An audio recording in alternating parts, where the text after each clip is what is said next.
In today's video, I'm going to teach you how to open a Shopify store. To get started, open your web browser and go to the official Shopify website.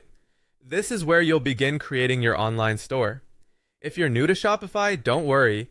Shopify is designed to make the setup process simple, even for beginners, and you can get started in just a few minutes.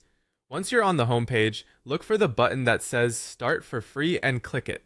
This will take you to the sign up process. Shopify usually offers a free trial or introductory access, which is helpful if you want to explore the platform before fully committing to a paid plan.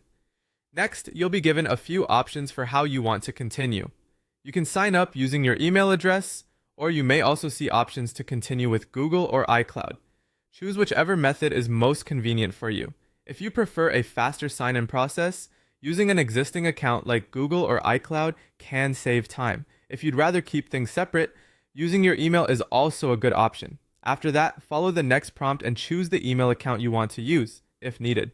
Depending on the option you selected, Shopify may ask you to confirm your account or continue through a sign-in window. Just follow the on-screen instructions carefully. This part is straightforward, and once you've selected the account, Shopify will move you forward into the setup process. You may then see a few additional setup screens asking about your business, your goals, or how you want to start building your store. If you're not ready to fill everything out right now, you can skip these steps for the moment. Just continue by selecting Skip when the option appears.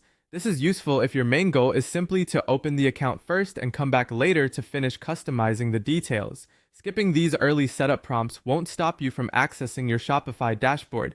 It simply means you'll complete those parts another time, which can be helpful if you want to get inside the platform quickly and explore the tools at your own pace. And that's it. Once you've completed those prompts, your Shopify account is now open. From there, you can start exploring your dashboard, setting up your store, adding products, and customizing your storefront whenever you're ready. If you're just getting started, take a little time to familiarize yourself with the main menu and settings so the rest of the setup feels easier later on.